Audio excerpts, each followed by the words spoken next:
Hey guys, welcome back to today. Today we're going to do a science experiment. To do this experiment, I really hunted and searched for things that I thought you could do at home without any sort of super special tools. So first of all, you need 2 jars. You'll notice these jars are not exactly the same, but what they are the same, pouring some water out, excuse me, is that their mouths match exactly. So that's what you need. 2 jars they line up perfectly all the way around when you put them together like this. All right, so 2 jars. You need something to catch, as I wipe out the water. You need something that you could put underneath the jars to catch the water in case they spill a little bit. You also need a spoon. And you need 1 red and 1 blue food coloring. You don't need very much. You're literally going to use 1 drop for each experiment. So you're going to use 2 drops total because you're going to do this experiment twice. All right.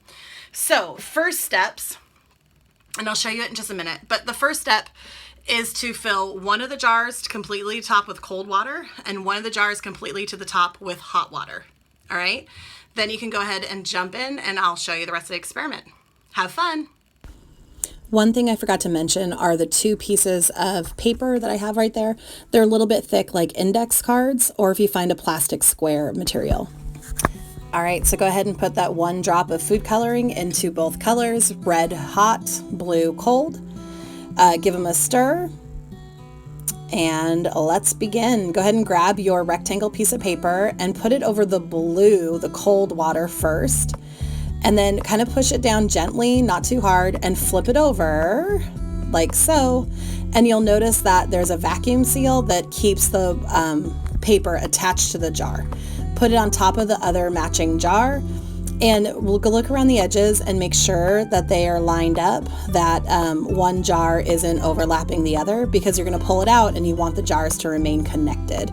So look around the whole thing and really make sure that you're not off, because you don't want to let air bubbles in or have all the water pour out. So keep looking, and then gently start pulling out your piece of paper or your piece of plastic so that you can connect the 2 jars together. Voila! All right. Same experiment, again, same cold water and hot water, red for hot, blue for cold. Only this time we're not going to start with the cold jar, we're going to start with the hot. So put it on top of the hot, same thing as before. Push it down, not too hard, keep it flat. You'll see I didn't keep it very flat. Flip it over, vacuum seal, put it on top of the other jar. Go around the edges, checking to make sure that they are all aligned. And then when you're sure, go ahead and start pulling out that piece of paper, keeping them apart. Making sure to not move them off of the other jar. And there you go. What changes were you expecting?